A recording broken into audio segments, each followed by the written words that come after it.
Good morning, my lovelies, and welcome to the third day of our Fierce Bra Sew Along. Today is a very easy day. It's a quick day. We'll be using our sewing machine for this.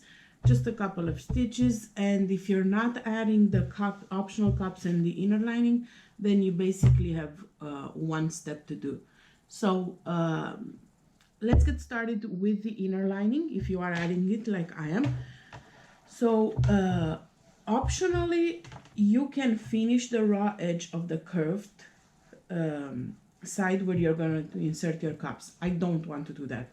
Any finishings I'm going to add to that, whether it's faux, whether it's a zigzag stitch, whether it's a serger stitch, will add bulk. Being that I'm using knit and excellent quality knit for that matter, I will not be doing any finishings. The less thread I add to this area, the less bulk. So I'm gonna leave it as is. If you're more comfortable finishing this curve, you can use faux, you can use serger stitch. If your lining is thin, then I would definitely not use anything. If your lining is a medium weight like I'm using right now, you could. I prefer not to. So what you need to do right now is place your inner lining, in my case is the nude lining. If you want more support for this one, you can definitely use power mesh. Don't use power net because you do want to have some vertical stretch. I'm not interested in that. I want it to be more comfortable than anything else. So this is swim lining. This, place it right side up. Now place your lining wrong side down.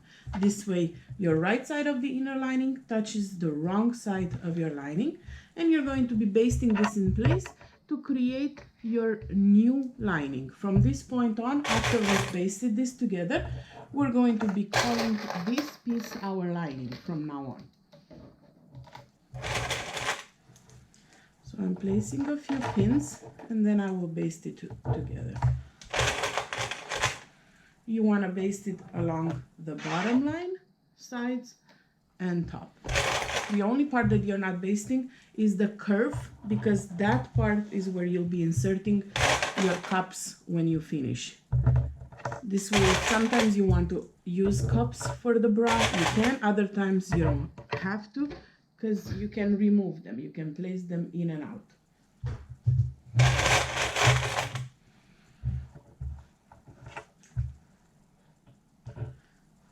Putting a few cups, baste it in place using a very long stitch. I'm going to be using for basting a straight stitch, because even if it pops later on, I don't care, because this is just basting.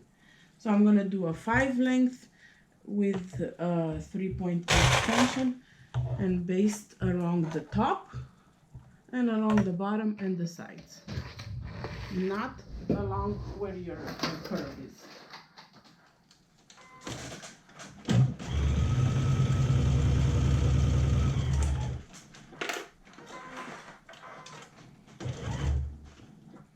Baste with anything less than a 3/8 of an inch seam allowance. Like a 1/4 of an inch would work. This way it's going to be enclosed in the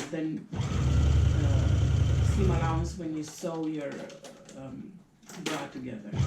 This pattern does follow a 3/8 of an inch seam allowance like our swimsuit patterns, not a 1/2 inch seam allowance.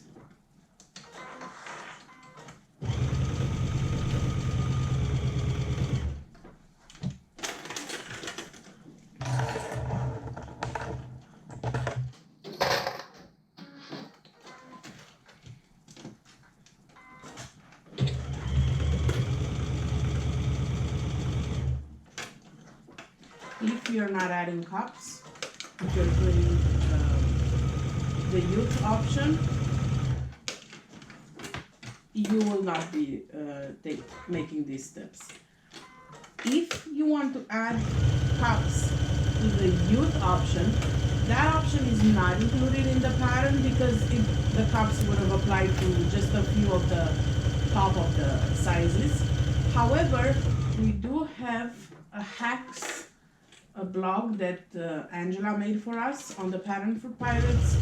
If you check out the easy hacks for the Fierce release, Angela has in the hacks blog how to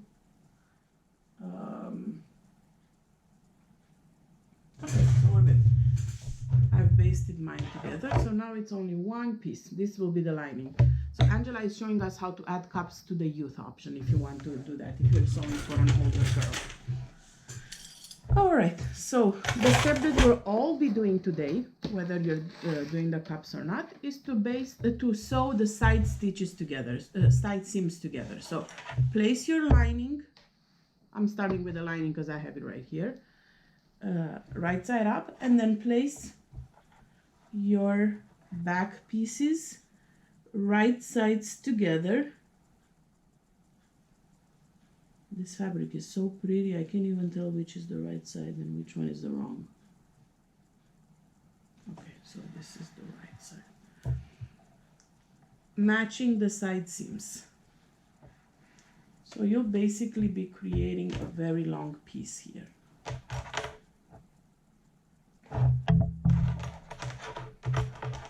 And this time you want to sew with either your serger, which is fine, it's just going to be slightly bulkier at the side seams, or with your sewing machine. If you do use your sewing machine, the stitch that I highly recommend to use is a triple stretch stitch. There will be a lot of, especially if you're using this for workout, there will be a lot of tension throughout your bra on its seams, so I wouldn't use like a zigzag stitch, definitely not a straight stitch, but I would go for a triple stretch stitch because it will hold the best. Alright, so, and the same thing, I'm going to be pinning my main fabric. So this is the main fabric, right sides together at the side seams, and sewing it in place. And that's pretty much all you have left to do today.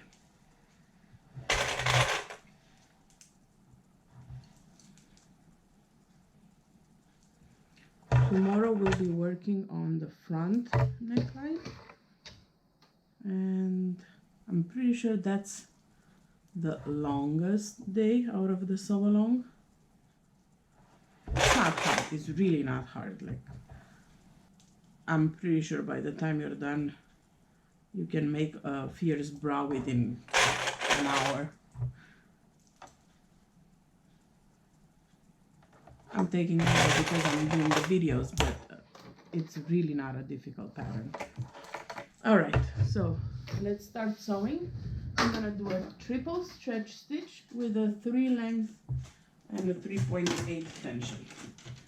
Always test your stitches on your scrap piece of fabric made with from the same fabric you're using. Don't test it on a random fabric because it's not gonna feel the same way. And remember, seam allowance for this pattern is 3/8 of an inch. It is not 1/2 an inch like our usual patterns.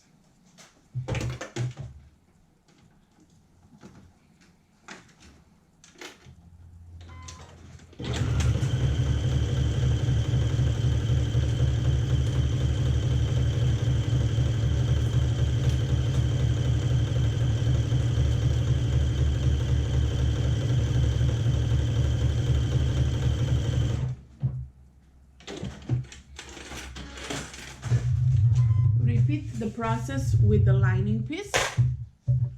So now you will have a long piece right now that looks like this on the inside.